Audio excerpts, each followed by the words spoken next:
é uma vivência, infelizmente, muito comum, É uma né? Por quê? realidade, né? Porque Dura. justamente a inclusão está longe de acontecer, ela existe no papel, a gente tem políticas públicas, então você verifica as escolas municipais, como isso já faz parte da política pública, elas têm os tutores, os professores, os assistentes, dependendo da necessidade. Então, tudo isso é feito de maneira muito mais fácil do que na rede privada, né? Porque na rede privada acontece isso que a Mayara colocou muitas vezes, das outras famílias preferirem, eu acho que está atrapalhando o meu filho, não entende que a diversidade é uma condição humana, né? E acha que então isso vai fazer a aula do meu filho ser mais devagar e vai prejudicar o meu filho. Então tem algumas ideias bem errôneas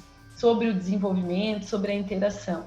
E isso acaba gerando essa situação. Então, a maioria dos pais que tem alguma criança com uma necessidade educacional específica vive essa dificuldade na hora de definir escola, acaba passando por mais de uma, tem sempre uma situação de desconforto e precisa realmente estar atento onde o seu filho fica bem. Porque aprender, tendo facilidades ou não, depende de um processo emocional também. Então, a gente não pode pensar apenas no aspecto mais cognitivo, né? Mas pensar nesse emocional. Então, a criança precisa se sentir bem.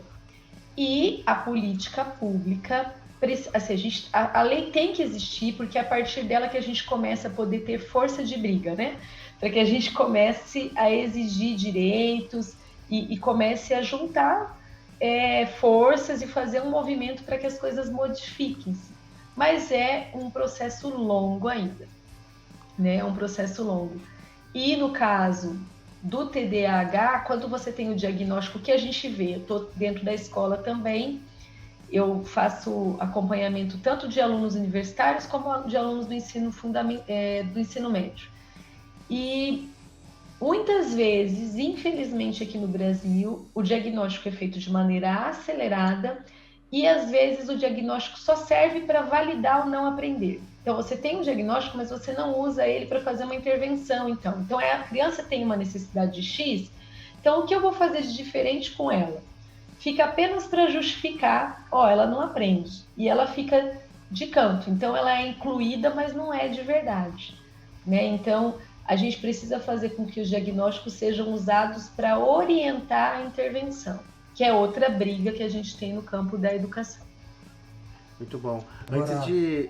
Quer falar, Lê?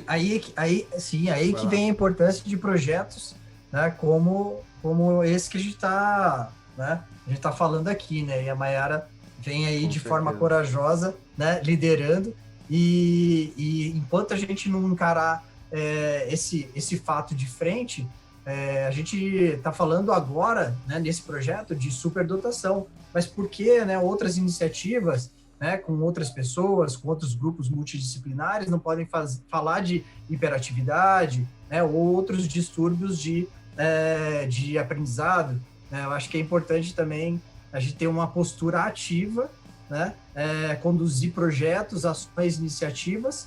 Claro, tem uma política pública, mas não só depender disso, né? Eu acho que projetos aí que, né, fazem com que a gente se una, né, tanto escolas, quanto educadores, quanto sociedade civil, pode ajudar e muito essas crianças, né? Porque eu acho que o foco principal tem que ser elas, né? Afinal, elas são o futuro do nosso país, né?